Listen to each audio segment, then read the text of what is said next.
Today at T-Mobile, I'm joined by a special co-anchor. What up, everybody? It's your boy, Big Snoop Deal Double G. Snoop, where can people go to find great deals? Head to T-Mobile.com and get 4 iPhone 16s with Apple Intelligence on us, plus 4 lines for $25. That's quite a deal, Snoop. And when you switch to T-Mobile, you can save versus the other big guys' comparable plans plus streaming. Respect. We up out of here.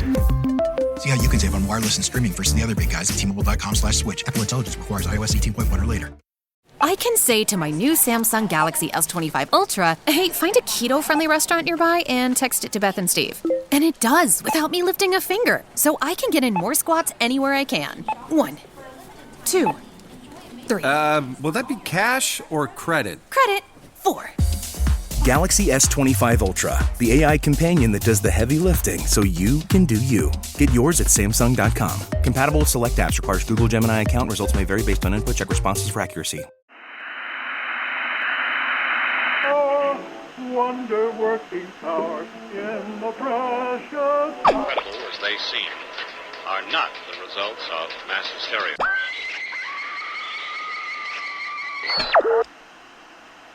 You may wish to adjust the dial. You're currently tuned into the wrong station.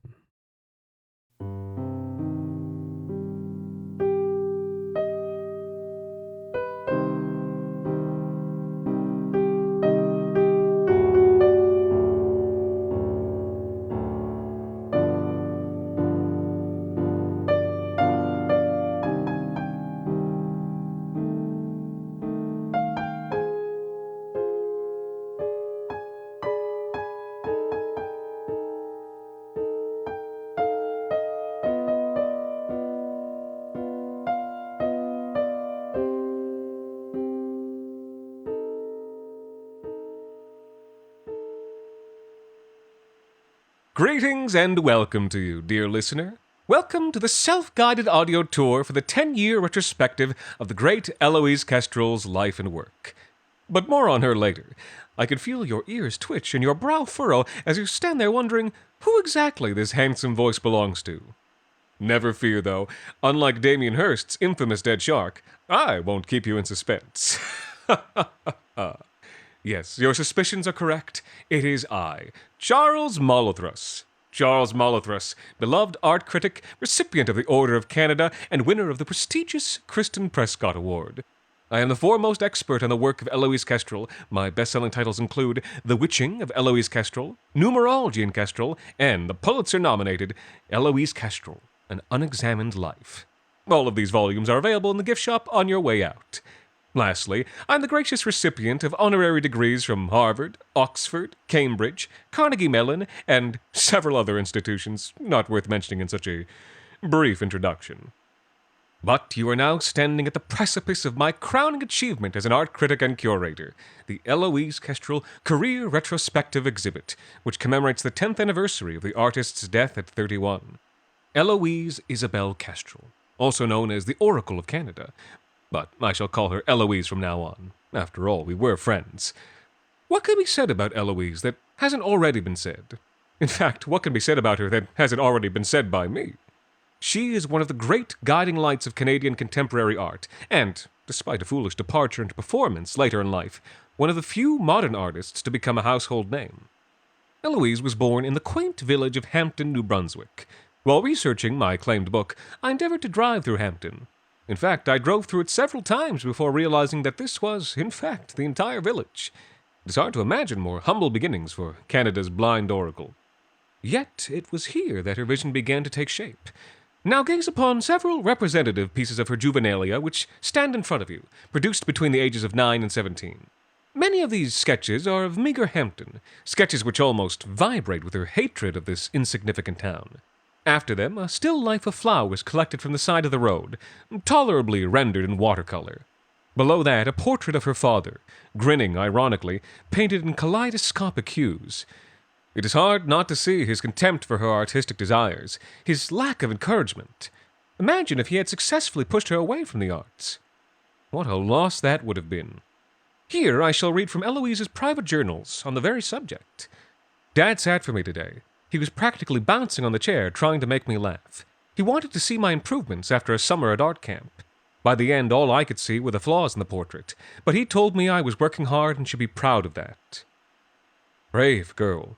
It's hard not to see that beneath this almost careless entry, she was tormented by this man, as all children are by their fathers, praising her not for her talent, but merely for the sweat she produced, as if she were merely another animal on the farm, meant to be fenced in and kept from her true potential.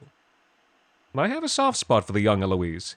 Her father was much like mine, brutish, uncouth man who saw no value in escaping the bonds of the ordinary to become something more, to become one of the truly elite.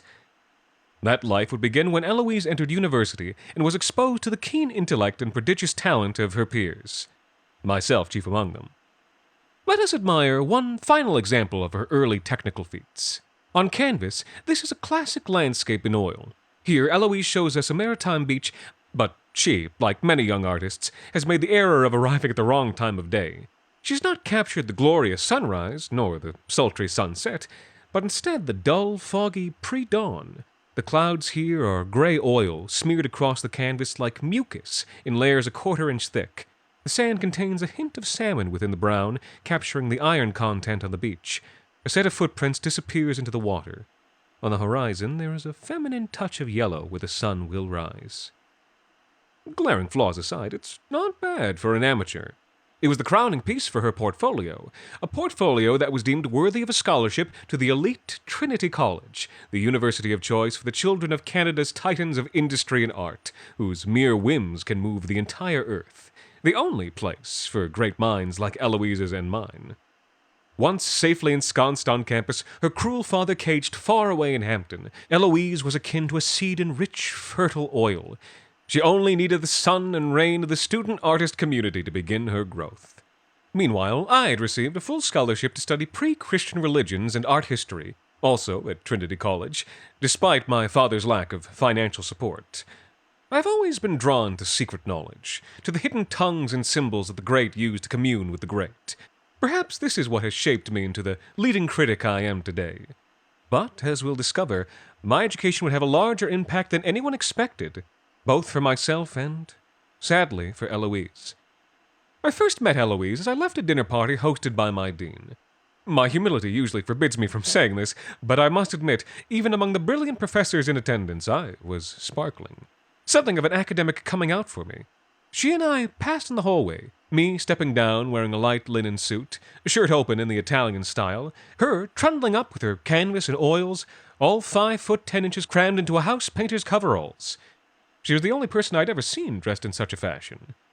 But her flaunting of social convention endeared her to me. After all, she and I had dug ourselves out of similar trenches. My hometown of Walther Falls was much like Hampton, my clueless and uncouth father much like hers. Eloise and I shared a history, as we would soon share a present and future. From then on, we saw each other regularly around campus or at the near daily parties that filled the halls, always liberally supplied with fine spirits provided by our social and economic betters.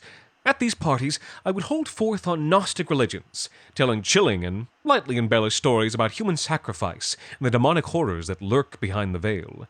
Eloise may not have appeared interested, but, well, we shall see.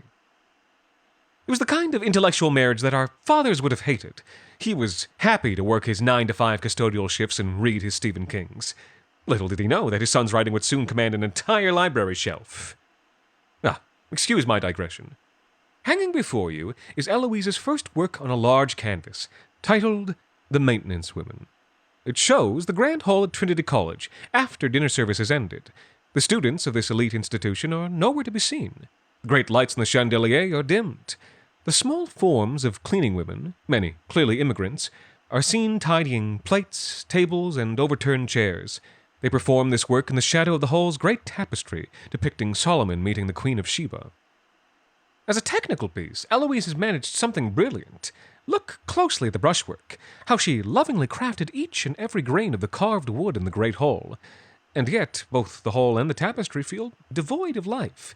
The only figures that appear truly real are the cleaning women, who stand tall and strong in colors that draw the eye. Upon seeing their vibrancy, one finds oneself wishing Eloise had chosen a more exciting scene to paint. In my view, and by that I mean the correct view, this piece is the work of a subconscious mind throttled by sexual frustration. The hall is, of course, representative of the mystical vagina. These erect women present as small male genitalia, supplicating themselves to the female hall. It is grotesque and somewhat humorous, a perverted inversion of the natural order, which she'll begin to explore more fully in what I have termed her Black Mass period. Eloise entered this piece in student competitions with subpar results. Her work at this time was technically impressive, but inconsistent. She'd not yet discovered her path. I read again from her private journals. Latest oil was a bust. The faculty can't see women, and the students can't see anyone with less than $2 million in their trust fund. What the hell am I doing here? Such bitterness! No wonder her art took the turn it did. But for now, let me jump ahead. Graduation was an exciting affair. Tearful goodbyes, promises to keep in touch, a final hurried rut in an empty freshman dorm room. But Eloise was nowhere to be seen. She and I had grown apart. I rarely saw her, but with my life taking off in a million directions at once, I hardly noticed. It was only later I discovered she'd left immediately after final exams, retreating to her father's home in New Brunswick. Yes, to the very cage where she'd been imprisoned. Why she returned, I'll never know. As for me, I would never return to the haven of sub-mediocrity that was Walther Falls. Bigger and better things awaited, as I'd always known they had. From then on, I was on my own. 2 years later, serendipity struck as I was returning to my cozy apartment following a riveting salon at the Weston estate. I spied a moving van emptying its contents onto the street outside the door. Scattered among cheap Scandinavian furniture and art books were a collection of wrapped canvases. Intrigued, I meandered about, waiting for the artist. And then, lo, there she was, Eloise. We were neighbors once again. In fact, quite a bit more than neighbors. Yes, Kronos' needle and thread had sutured the wounds of the past. Now all can be revealed. Molothrus and Eloise. Eloise and Molothrus. We were lovers. A night of drinks and reminiscences turned to lovemaking. Thereafter our spirits mingled intimately for 2 glorious weeks, and we left each other forever changed. That may not sound like a long relationship, but time is a funny thing for us artists. What is the quote? There are decades where nothing happens, and there are weeks where decades happen. Thank you, Mr. Lennon, for that bit of insight. But, yes, our sexual relationship came to a sudden halt one evening. I smiled knowingly as she, quote-unquote, let me down gently. Dear listener, you know as well as I that this boundary was her bulwark against falling into a complete, overwhelming obsession with me. I redoubled my romantic advances for a few weeks, only for her to move to an entirely new building. You may have run, Eloise, but I was always with you. For you see, with my mentorship, Eloise produced her greatest works during this period. We shall see them later, I assure you. A finale to end all finales. As you can see with this next selection of pieces, her talent had much improved. In fact, prior to our lovemaking, she completed a show at a tiny gallery a few blocks away. Amazingly, she'd even sold a few minor works, gathering enough attention for a solo show at the glamorous Galerie des Monks. It was to be the site of the next major event in her life, the night of the Fall. I attended in an official capacity, as an art critic. I'd been hired by a local alt weekly both to report on the art scene and, I suspect, to raise the profile of the entire publication. I was working for free at the time while I waited for my brilliance to be discovered by the right kind of people. I expected to be welcomed as an old friend, but Eloise barely had time for me. How could she spurn such an essential influence on her work, you may ask? Well, she was busy negotiating with several buyers, all of whom were anxious to purchase her latest piece. It hangs before you now, this first example of Eloise's mature style. A portrait of her father completed in New Brunswick. He sits in the kitchen looking out the window, face tilted up to greet the sun streaming in. His hair, unusually long, is mostly hidden under a kerchief. Eloise has taken the pose from the Italian Renaissance, but for reasons known only to her, adapted it to this domestic scene. Her oils are lively and bright. Critics less well-versed in Eloise's story mark this as a deeply personal piece about the dual parenting role her single father played, with religious poses elevating the subject to the level of icon. I must disagree. Look closely. Note the number of curls that peek out from her father's kerchief. That would be 6. And the spoons in the drying rack? 6 again. I don't have to tell you how many birds are outside the window. 6, 6, 6. The number of the beast. I say that this is the first example of Eloise's mature style because it is the first example of her growing obsession with the Gnostic religious cults, magic, and demon worship. Taken as a whole, these symbols are a clear signal that she viewed her father as an evil creator god, a malevolent force in her life. And where did she first encounter these symbols? My influence is so clear when you know what to look for. But, in that moment, I had yet to notice this essential pattern. As the price rose and rose, I became, I admit, a little jealous. Not enough to do anything, of course. In fact, only if I had noticed that spilled champagne at the top of the steps, I could have saved her from that horrible fall. Yes, there are rumors she was pushed, but I can promise you, as someone who was there, I would have seen if that had happened. Besides, she sold 6 paintings that night. A coup. If anything, her concussion helped loosen some purse strings. I watched from afar as her sales and profile rose rapidly over the next year. Eloise became remarkably prolific, as you can plainly see. But work and press obligations left her no time for her old mentor Charles Malothrus. Initially, replies to my letters were curt and, frankly, rude, considering all I'd done for her. Soon, I stopped receiving any replies at all. I began to grow deeply concerned. Take a quick look at the canvases from this period before you. They may appear normal to you, but my trained eyes reveal a plethora of Gnostic symbolism, hidden ankhs, trees of life, serpents, and goat horns. The devil does not exist. All sane people know that, but that does not stop people from praying to him, making deals with people who claim to serve him, or practicing witchcraft. Yes, Eloise had moved beyond mere symbolism. My expert analysis of her works and journals from this time indicate that she was engaging in small rituals and potion-making under the misguided belief that it would enhance her work. A harmless eccentricity. For now. Eloise writes in her journal at the end of this busy year. Gallery showing in Berlin was exhausting. Missing the empty shorelines at Dad's. Missing Dad, too. I'll tell Val to cancel my appearance in London so I can visit and get some actual work done, instead of just wearing dresses and standing next to art. I feel like I can't even see straight. Note the reference to London, which just so happens to be the headquarters for the Hermetic Order of the Golden Dawn. Separately, she uses the phrase, see straight. This is the first time Eloise notices the degradation of her vision. Cataracts. They formed quickly and Eloise was forced to abandon her work. By all accounts, she must have seen every doctor in the country, but all gave her the same answer. Due to a congenital condition, the cataracts could not be removed without severe risk to her life. It appeared that her painting career was over. Of course, it gave me no pleasure to hear that. Eloise went through a period of mourning. She abandoned her tour and decamped to her father's home, from whence she was neither seen nor heard for several months. When she finally did emerge, it was with a white cane and a new purpose. God knows what horrible things her father told her. I was never really a runner. The way I see running is a gift, especially when you have stage 4 cancer.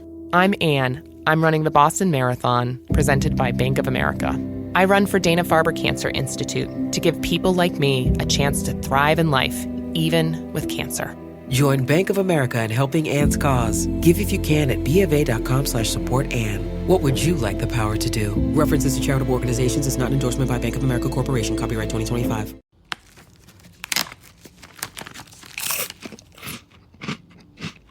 Uh-oh. The last cookie. You can get a new box of cookies in as fast as an hour with Walmart Express Delivery. Are you my guilty self-conscience? No, I'm the voice offering you promo code EXPRESS for free delivery on your first order. Hey, who ate my cookies? You mean, these cookies? Order now. Welcome to your Walmart. Promotion valid for first express delivery order. $50 minimum subject to availability. Restrictions apply. She tried several avenues, experimenting with dance and tableau, but received largely negative feedback from the critical community. Here, I have decided to include the text of several withering reviews. A couple of them my own. But, of course, that's just how Eloise and I were with one another. Brutal honesty is an artist's best friend. To my eye, it was as if blindness had driven her away from all the things that were beautiful and worthwhile in the world. It was sad to watch her exploit herself. Sadder still to know that her dalliance with the occult had come with such a massive cost. A sad end for a talent like her. Or so it should have been. Like some sick joke by some mad demiurge, this self-exploitation would become the art that transformed her into a household name. This woman, who I once loved, yes, loved, would go on to debase herself for sold-out crowds around the world, and for what? A piece with no merit and nothing to recommend it. This piece, some will have you believe, was Eloise's magnum opus, her Lolita, her telltale heart. Yet that is simply not the case. We will come to her true masterwork later. But this piece, if it even deserves to be called that, was entitled A Walk with My Family. As she intended, none of the performances were ever recorded, except for one short video, collected without her consent, which you can find displayed in the next room.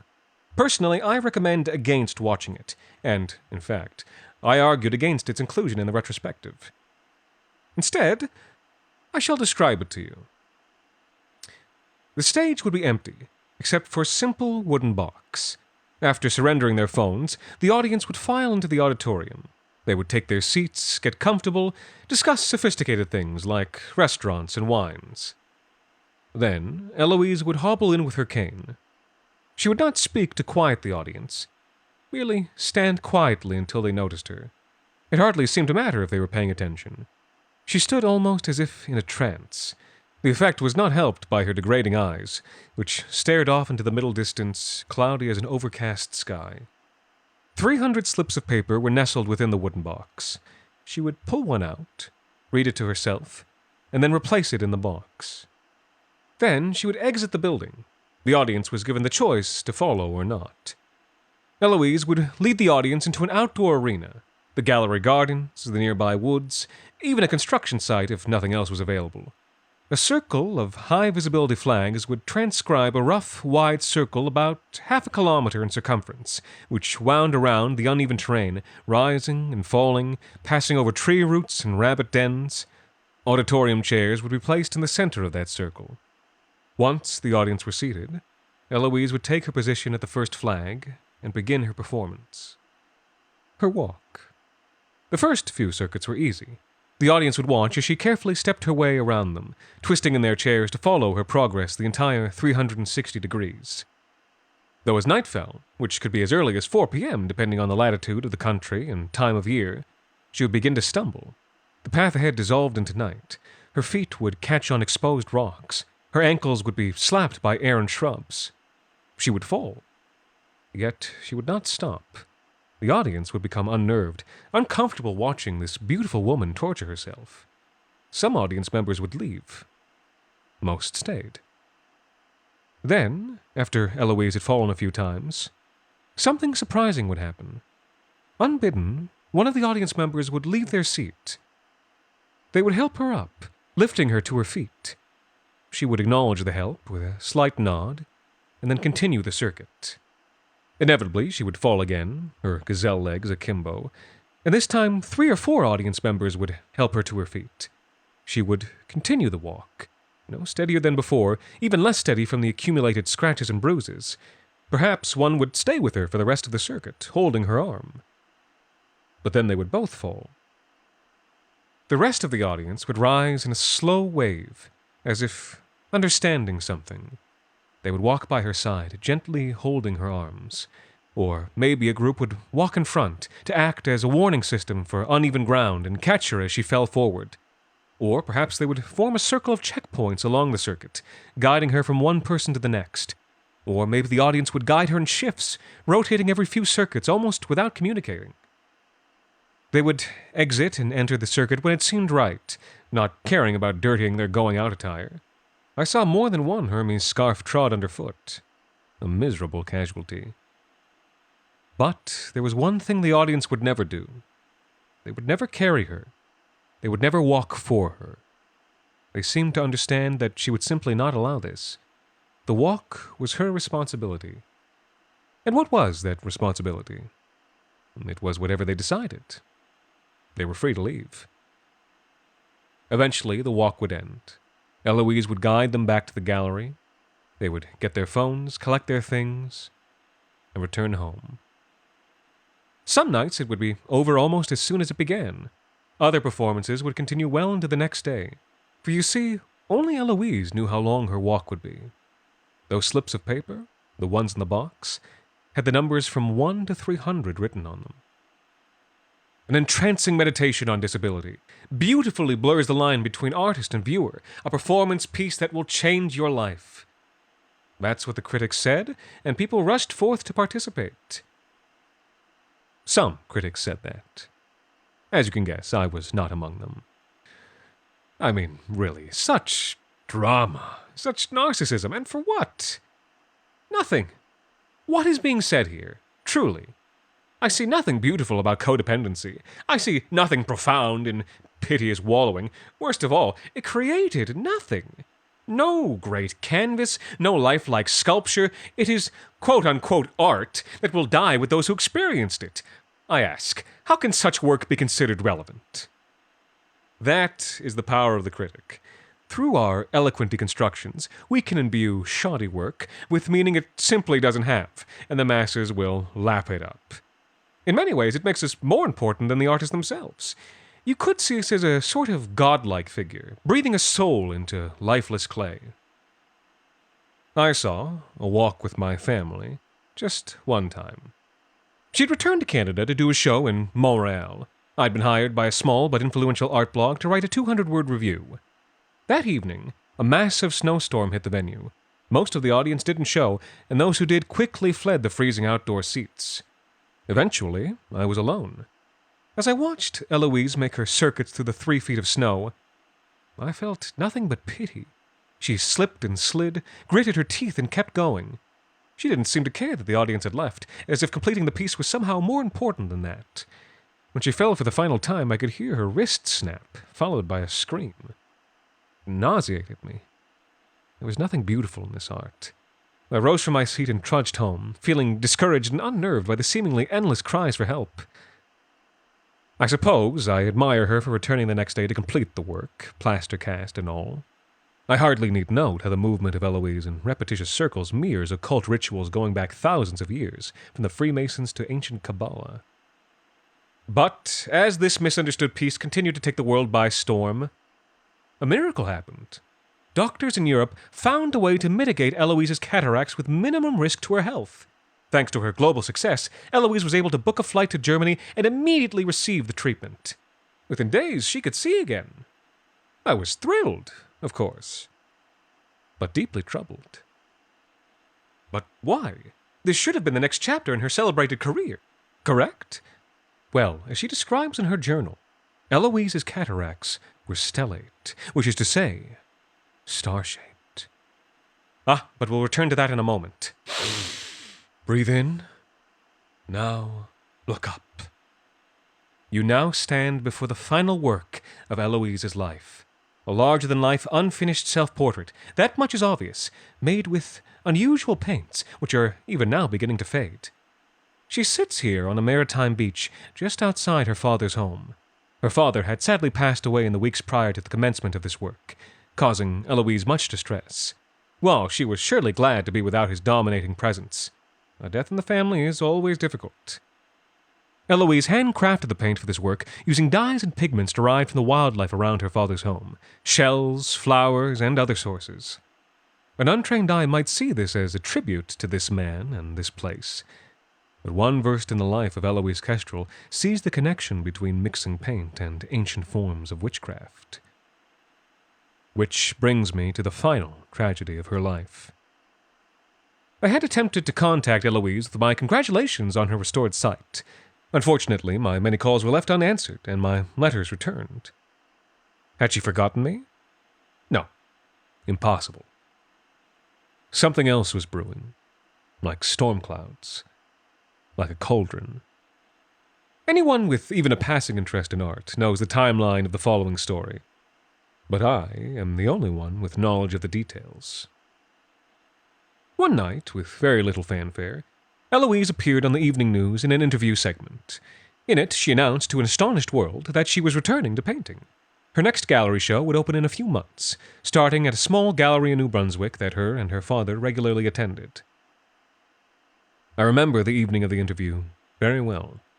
It was, after all, the night I lost two of the most important people in my life. Just moments before the news about Eloise broke, I received word that my father had passed away. He had not passed away that night. No, it had happened 6 months prior. I had not spoken to him in over 10 years. I only discovered the news when a box of his effects found its way to my apartment door. I opened the box, not really upset or unhappy. After all, he had never understood me. But then, why did my hands tremble so? Why did my eyes well up at the objects within? I can see them now.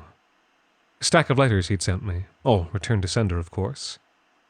A folder filled with clippings of my reviews, even ones I'd forgotten I'd ever written. Where did he even find them? They were barely published, only 50 at most. Was he the only one? And that message transcribed in his shaky hand, the hand of a cancer patient, a message that both forgave and pleaded for reconciliation. Guilt? I'd never considered. And all those years alone. Ahem. I suppose it was his final manipulation. I shook myself from the dead man's spell and turned my attention to the television. At that very moment, as if planned by some greater force, Eloise's interview blared out at me. A peek at one of her latest paintings was included. Another of her father, much in the same style as the unfinished self-portrait you see before you. I ran up close to the screen, dropping the last miserable vestiges of my father's life. Yes, the numbers and secret words were there, buried but present. A few circled letters spelled out Baphomet, significant Gnostic numbers and symbols hidden at the edges of the canvas, even on the frame. Truly, I had been the blind one. There was no way she could have missed the significance nor the power of that symbol. Stellate, star-shaped cataracts. Doctors say that this is common for cataracts caused by head injury. Hers were apparently due to the fall she suffered at the gallery show years ago. A star, yes. Morning star, Lucifer, the sun god Ra. The star is the sign of creator gods. She must have seen the cataracts as proof that her fealty to the demiurge had been accepted. With dawning horror, I began to see this new, grand work for what it was, and how close it must be to completion. My God, poor Eloise! What had she done already? What might she do if left to her crazed devices for even one night longer? I made my way to her home, running as fast as my perfect body would let me. I arrived, gasping for air, and found her door locked. No matter. Who knew what horrible rituals were happening inside that house? I could see shadows dancing on her walls. A horned head briefly glimpsed between the second-story curtains. A horrible bellowing like that of a sacrificed bull echoing through my mind. I would not let her be lost to the forces of darkness. It was a breezy summer night. I slipped in through an open window and began my rescue. Strange laughter bounced throughout the house. The art that hung on the walls was grotesque and bizarre. It regularly featured not her father's face, but mine. Always in the same pose. 20 years since I'd seen him, but there could be no doubt. What was Eloise's connection to the old man, rotting now half a year in his coffin? There was no time to consider it. I must get to Eloise. I heard horrible, maddening music playing from a back room. I availed myself of a pottery knife from a nearby table, not knowing what horrors I would find. Creeping along the walls, I approached the door and then threw it open. Now, I can only report the facts of what I saw, even if I hardly believe them, even if other critics call me mad. I am the only one who truly knew her, and I was the only one there that night. Inside sat a creature. It had the mucus-coated body of a serpent. Its front limbs were those of a wolf, and atop this fiendish mess sat a hideous goat's head with 6 long, twisting horns. It sat in front of a canvas, which faced away from me. The mad laughter grew and grew until it beat against the very doors of my mind, forcing me to surrender. But no, I gave a great shout and steeled my courage, holding the pottery knife out. The beast turned slowly, not expecting the arrival of a hero, and I took this opportunity to strike. I leapt forward, stabbing rapidly with surgical precision as its eyes widened in terror. Those eyes that were so like my father's. It was the work of mere moments. The beast was vanquished, its vicious blood pouring onto the rugs and dripping into the basement. I raced to the house, seeking the other cultists, seeking the source of that laughter which had not quieted even after the death of their idol. I found nothing but shadows.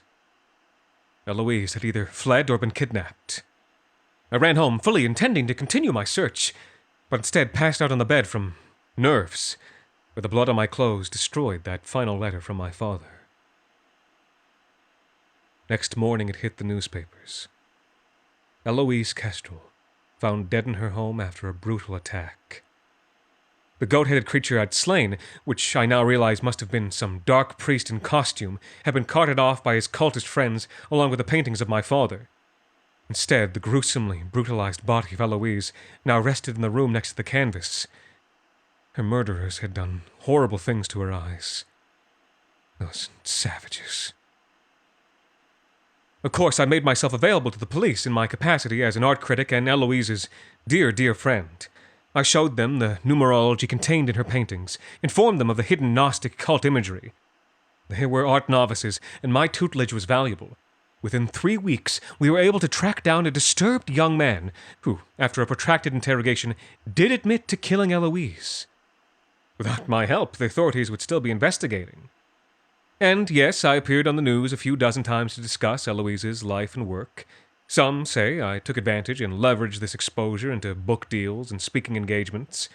The ridiculous ramblings of a few jealous nobodies, best ignored and forgotten. Oh, Eloise, if only you'd come to me. I could have saved you. I've replayed it 10,000 times in my head, all the things I should have done differently. But after death, eternal life. This is the brass ring for which all artists reach, but only a few truly grasp. We come now to the greatest work of her short and tragic life. I know this to be a fact. After seeing it, I'm sure you'll agree. Behold, the messy but distinguished graphite linework done with unsharpened pencil, the corrugated cardboard canvas grabbed from a pile of recycling, and the model, a young, handsome man with flaxen locks and fashionable thinness. He reclines, nude against a wall. His eyes gaze upward, as if searching for what it all means. Over the years, he has gained a few wrinkles, and his hair has grayed, but in all other respects, he remains the same man. Yes, the model is I, Charles Malthus. This masterwork was made at the explosive sexual intersection of our young lives. One evening, after our lovemaking, I implored Eloise to please draw me. She was resistant. I screwed up my courage and asked again. She refused, frightened of her own talent. In turn, I refused to leave her apartment until she accepted, blocking the door so neither of us could exit. She eventually relented, hastily drawing it out on an old pizza box. She gave it to me, a gift, and I've kept it ever since. Our romance fizzled soon after. Imagine the work she could have created had our partnership continued. As you gaze upon this masterpiece, indulge me for a moment. I'd like to read a journal entry from this period in both our lives, perhaps the most enlightening one of all. Eloise writes, Charles came by at 2 a.m. I watched him pace back and forth with the people. He's really starting to worry me. Sweet Eloise, was this the source of your downfall? He's really starting to worry me. I always knew my intellect intimidated you, but I never imagined it would set you off on such a path, turning your fragile mind toward obsessions that can sometimes make even the sturdiest of us question ourselves. If you were here today, I would lift your downcast chin and tell you, you were always my equal. Thank you for listening. Don't forget to visit the gift shop on your way out.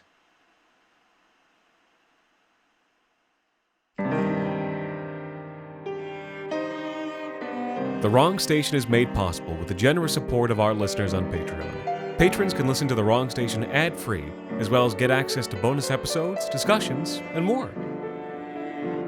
This week's episode, Eloise Kestrel, was written by Jacob Duarte Spiel and performed by Anthony Botello, with special thanks to Isabel Brandt for providing research, writing support, and additional material. Thank you to Kristen Love, Violet Bradbury, Lise Lalonde, Elizabeth Finlayson, Giovanni, and a very special thanks to Kristen Prescott for helping us keep the lights, well, off. The Wrong Station is co-produced by Alexander Saxton, Anthony Botello, and Jacob Duarte Spiel, with music composed and performed on the piano by Ilan Citrin, and arranged for the viola and performed by Viola Schmid. You can follow The Wrong Station on Twitter, Facebook, and Instagram, and email us at thewrongstation@gmail.com. And until next time, thank you for listening.